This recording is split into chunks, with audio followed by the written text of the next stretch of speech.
Hindi ka dapat ma-stuck sa crush na yan.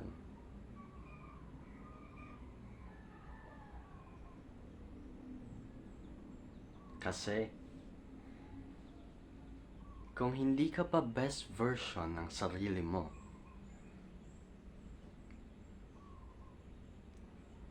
then, madami ka pang pwedeng i-improve.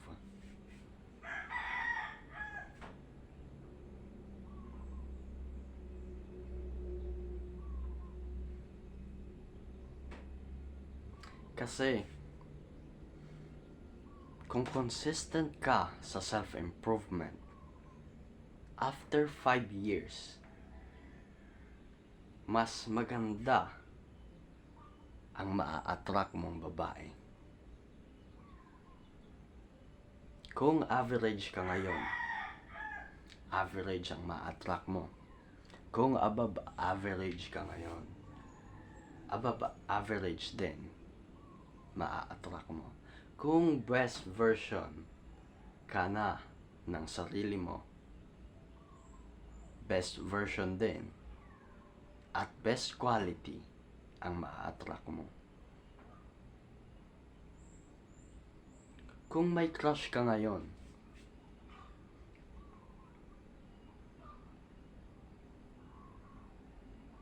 huwag ka na mag-focus dyan.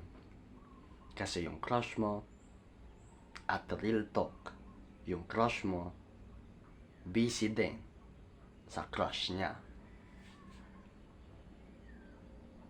Kaya kung hindi ka crush ng crush mo, okay lang yon. Yes, masakit. Pero tandaan mo to, basta nasa self-improvement ka, every 5 years, nagle-level up ang na-attract mong babae.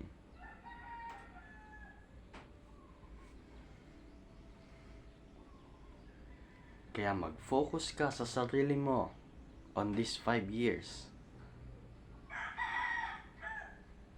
And also, hindi ko sinasabing hindi ka na makikipag-usap sa mga babae.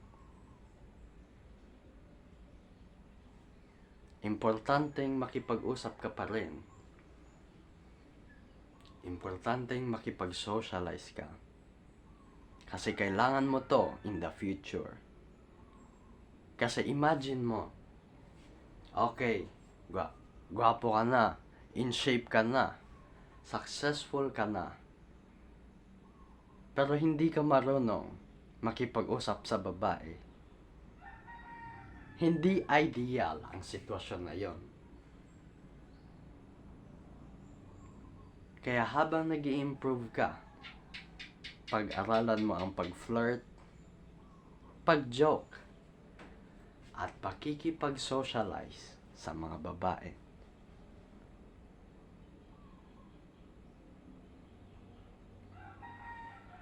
Kaya kung hindi ka crush ng crush mo, huwag ka na mag-effort na i-try, i-attract siya. Focus on yourself. Kasi mas rewarding ito in the future. Peace.